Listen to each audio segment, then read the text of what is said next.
Yeah. When you guys, so like, when you put this all together, and it probably is related to a significant degree about, you know, what you grew up listening to and who your influences are, but do you go, all right, I'm going to put P90s in this, and I'm going to put them in this because I got amp X that these P90s are going to sound exactly the way, you know, my perfect tone that I envision is. Do you have, I mean, are there listening tests that I guess involve different amps? You know, one that, I mean, so obviously this is mostly your design. Do you have one you're like, you know, I plug into this or that, or like what is your, how do you sort of choose how to build the electronics parts of the guitar based on, you know, I guess what you're going to amplify it with? Is it something general or? For me, no. For me, I'm just, you know, I think back, you know, what did I use when I play guitars? What did I have back then? You know, what people use now is not really how I'm thinking. You know, I mean, I played these things through like an old Marshall or old Fender amps. So I know. Yeah, some. Yeah, here are some I've already prepared for you. But you know, if they sound good through this stuff, then the current amps are so good, you know, they can kind of emulate all of those sounds anyway.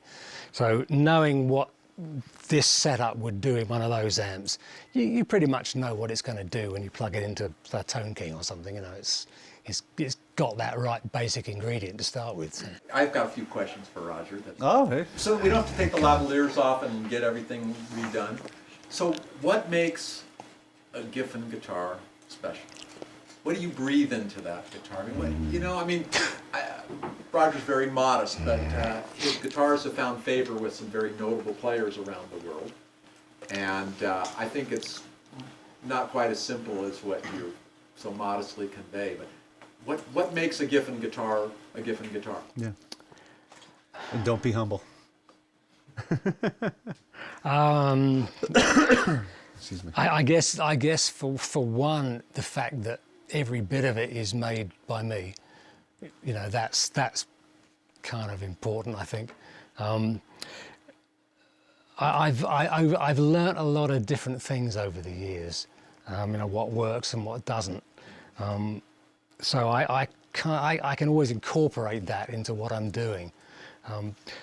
You know, despite the fact that I no longer really play them myself, other than just plonking a few chords on it just to make sure everything's working. I know when a guitar it feels right. There's, you know, it can look wonderful and feel horrible.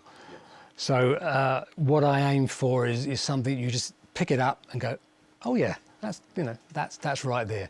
And that's really, I think, the bottom line as far as I'm concerned. You know, I want to make a guitar that I put in the customer's hand and say, what do you think? And you just look at the smile, you know, and you know you've kind of hit it right there, you know. So, so I think really that's what it is. It's just, you know, I put a lot of me in there, you know, and what I've learned. We see a lot of people who bring guitars that are very well made and they're great woodworkers. But to me, the physics of vibration and tone and sound are, I don't know if anybody's figured it out enough to be able to describe it, but they know when they hit the nail on the head. You guys know as players, you pick up a guitar and you go, it's great. And we've been very impressed with the guitars. We've just had Roger's guitars in our hands for a matter of hours. Yeah. You know, a few days. Yeah. But you understand, I mean, I loved what you were saying about the wraparound tailpiece and the connectivity with the one-piece tailpiece, the neck angle, the neck set, the straight string pull, the headstock angle. Yeah. I mean, these are things that I think Roger just takes for granted that a lot of people spend a long time searching for. I think a lot of people miss that, you know, they go for the aesthetics before anything else.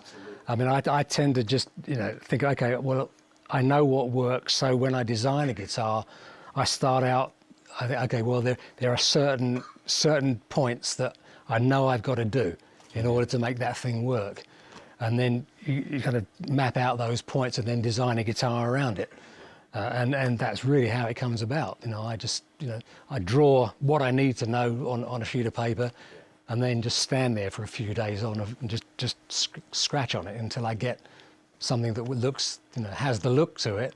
And then you got the look and you know the physics of it is going to work. So it comes together that way. So.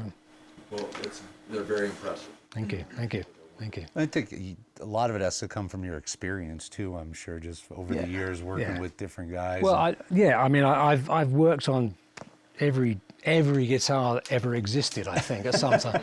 So you can't help but learn. If you don't learn, then you shouldn't be doing it. So Okay, so you have to drop some names now. So who have you worked? Before we get Yeah, you got to tell these guys who have you worked with, right? Yeah, come on. We want You got to tell. and we want He hates this. He hates this, by the way. He's so humble. We want the stuff that you haven't read in Guitar Player magazine. Yeah. You've built guitars for some amazing players. Yeah. yeah, I've been very lucky, very fortunate. I've built stuff for Eric Clapton, Jimmy Page, David Gilmour, Pete Townsend, Eddie Van Halen, Joe Walsh, Peter Frampton, to name a few. A couple guys A couple of guys you may have heard of, yes. And Jimmy Lovinggood. Jimmy, yes. Wildwood. Wow. Yeah. It's been quite an experience, quite over the years, to work with some of these guys, and they're just the nicest people in the world. They really are. And when they turn the camera off, he's got a great Rolling Stones story, but we can't tell it on camera. No, the guys at the top have nothing to prove as far as what kind of people they are. It's the ones that are the hopefuls tend to be the ones that are hard to deal with. But the big guys are just lovely people. Just lovely to work with. And it sure doesn't hurt my reputation at all to be associated with them. So it's been a fun ride. Do they tend to be very specific about what they're looking for? Sometimes, not always. There are things that some of them would come along and say, okay, well, I've got to have X, Y, and Z. With the stuff I did for Eric Clapton was basically they loaned me Blackie and said, right, build Blackie, 2 of them. So I had that in my shop for a while, speccing it all out, and it's kind of an interesting guitar because it's just bits and pieces of so many other instruments, but it's it is what it is. But so I just copied the whole thing, the neck shape and the body wood and everything about it, and built 2 of those for him. And there was a blue one and a green one, and the blue one he used a lot on the tours. I can't remember if it was 84 or 85 or. I'm really not sure. I lose track of the years. But he used that blue one on every show. And he opened the show playing the blue Giffin Strat. So all of the publicity that went out for that period was with him playing this blue Giffin Strat. So everybody kind of got to know what that one was. And they sold that at auction. And I think they got something like $42,000 for it. So that was one of the most expensive guitars that I didn't see the money for, So it's, but obviously, if you're trying to copy Blackie, it is very specific. It's got to feel the same. So that's what I had to try and do, and I guess it got pretty close. He seemed to like Pickups for that one, or did? No, I used. I think I just used some stock Fender pickups on them. I'm not sure what was on Blackie. I don't know even if Eric knew what was on it. It was just a pickguard assembly off something else. I suspect they were 50s pickups of some sort because it was an old pickguard on there. But everything on that guitar has just been chopped and changed, so I just really don't know. But they sounded pretty good. Roger, was that the one with the blocked tremolo on it? Possibly. I'm not sure. When they took it from me and took it off to Eric, it had the floating tremolo. But as he was using that one for slide, chances are they blocked it off. Quite possibly, yes. I think so. Ready, Van Halen? Actually, this is a cool story. This is one of my favorites. Go ahead. Well, what I built for Eddie, there were 2 12 strings that I made. One I did when I worked at Gibson, and this was just something I did on the side, and I built this thing, and I got to know Eddie's tech, who took the guitar up there and showed Ed, and he just, he said, yeah, I'd like to have that. So he bought that one, and between doing other stuff for him with Gibson, I went back to Europe for a year, and I built another 12-string out there, and just happened to be talking to Eddie on the phone one day, and he asked what I was doing, and I told him about this other 12, which was different from the first one. He said, "Oh, I'll take that too." So he's got two 12-strings. So, but when I came back and worked for Gibson, and Gibson were involved with Steinberger at that time, but the Steinberger is the reason I got the job at Gibson, because I designed something which became the Steinberger M series, and Ned Steinberger had designed this transposing tremolo system. I don't know whether you've seen that thing. The Trans-Trem, yeah. An amazing piece of technology for the time.